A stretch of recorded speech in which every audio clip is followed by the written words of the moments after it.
नमस्कार दोस्तों, आज विधान परिषद में उत्तर प्रदेश के शिक्षा मित्रों के मानदेय वृद्धि का मुद्दा उठाया गया है।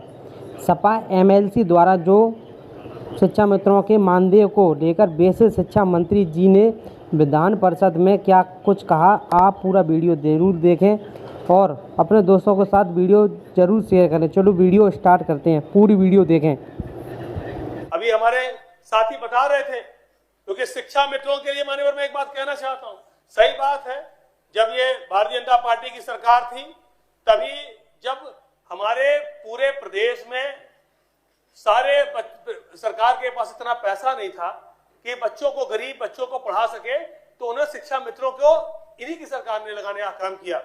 और उसके बाद हमारी सरकार जब बनी, हमारे नेता आदरणीय अखिलेश यादव जी ने उनको नियमित किया, 40,000 रुपए दे रहे थे। और आज मैं जब शिक्षा मित्रों के बीच में जा रहा हूं तो जो झुंझुना देने का काम किया है, शिक्षा मित्रों ने कहा कि 18,000 में दम नहीं और 45,000 से कम नहीं, उनको 45,000 रुपए देने का काम सरकार करे, उससे कम में शिक्षा मित्र नहीं मानने वाले मान्यवर। और मैं एक बात कहना चाहता हूँ, सही बात है, शिक्षा 2 मिनट में कर दूंगा सर, 2 मिनट कर दूंगा, जल्दी कर रहा हूँ।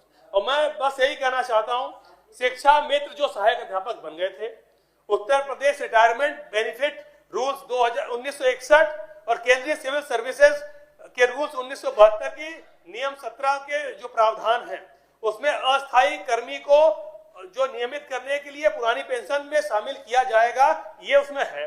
28 जून 2024 को अनुपालन भी करना था, सरकार को कर भी रही थी। विशेष सचिव और अनुभाग 5 की तरफ से मान्यवर पत्र भी जारी हुए। आदेश दिनांक 15/7/24 को और 19/7/24 को हुआ। और लेकिन मैंने कल भी मान्यवर ये बात कही थी और आपने उसमें मेरी मदद भी की है मान्यवर। उसमें 47 ऐसे जनपद हैं जहां बीएसएस ने विकल्प चुनने के लिए पत्र तो दिया, 28 जनपदों ने पत्र भी नहीं दिया। और आपसे मान्यवर मैं यही अंतिम में बस कहना चाहता हूं कि कुछ मांगे इन शिक्षकों की, ये कहते हुए अपनी बात समाप्त कर दूंगा कि अवसर चाहिए। सरकार के ऊपर अलग अलग जो आरोप लगाए गए हैं, शिक्षा मित्रों के भविष्य को लेकर के कितना चिंतित थे, बार बार शिक्षा मित्रों का विषय यहां पर लेकर के आते हैं और उनके बारे में अगर इतनी ही चिंता थी तो बिना किसी नियमावली के जब उनको शिक्षक के रूप में उनके भविष्य को अंधकार में ढकेल दिया था, एक शिक्षा मित्र को शिक्षक के रूप में बना करके उसकी कोई नियमावली नहीं बनाई और उसको कोर्ट में जाकर के चैलेंज कर दिया गया और माननीय सुप्रीम कोर्ट को स्वयं निर्णय करना पड़ा कि जो लोग एक शिक्षक की अर्हता को पूर्ण नहीं करते हैं उन लोगों को वापस किया जाए और शिक्षक के रूप में उनकी सेवाएं ना ली जाए। ऐसा निर्णय सुप्रीम कोर्ट को लेना पड़ा। उसके बाद में हमारी सरकार ने निर्णय लिया कि जितने भी शिक्षा मित्रों को उनके भविष्य के साथ खिलवाड़ करके उनको शिक्षक के रूप में नियुक्त कर दिया गया था, उनको पुनः हम लोगों ने शिक्षा मित्र के रूप में वापस नियुक्त करने का काम किया। उनका मानदेय 2017 में मात्र 3500 रुपए था।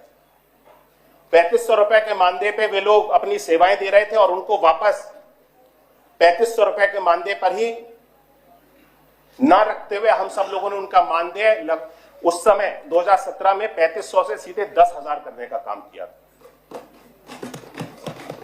निरंतर लंबे समय से मांग चल रही थी कि शिक्षा मित्रों का और अनुदेशकों का मानदेय बढ़ाया जाए। इस मांग को भी हमारी सरकार ने स्वीकार करते हुए इस सत्र में वर्तमान में शिक्षा मित्रों का जो मानदेय था वो 10,000 से बढ़ा करके 18,000 करने का निर्णय लिया और अंशकालिक अनुदेशकों का मानदेय बढ़ा करके 9,000 से 17,000 रुपए करने का निर्णय माननीय मुख्यमंत्री जी ने किया, जिसके माध्यम से आज हर एक शिक्षा मित्र और अंशकालिक अनुदेशक लाभान्वित हो रहा है। इसके साथ साथ कैशलेस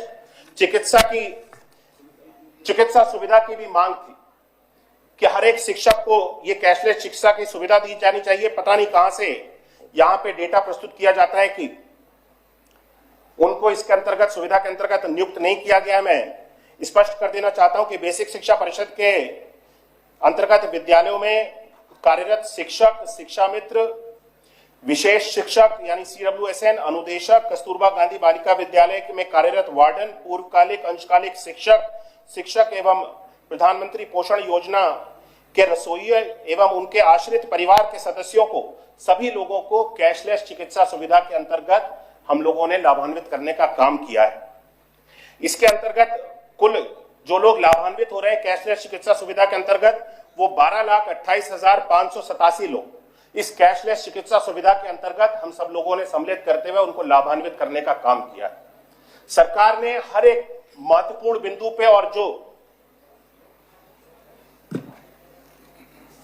शिक्षा मित्रों के द्वारा शिक्षकों के द्वारा जो मांग की जा रही थी और बच्चों के भविष्य को संवारने के लिए जो सारी मांगे की जा रही थी उसको पूर्ण करने का निर्णय लिया है और उस पर हम सब लोग चरणबद्ध तरीके से कार्य करते जा रहे हैं। वर्तमान में सरकार के द्वारा शहरी क्षेत्रों में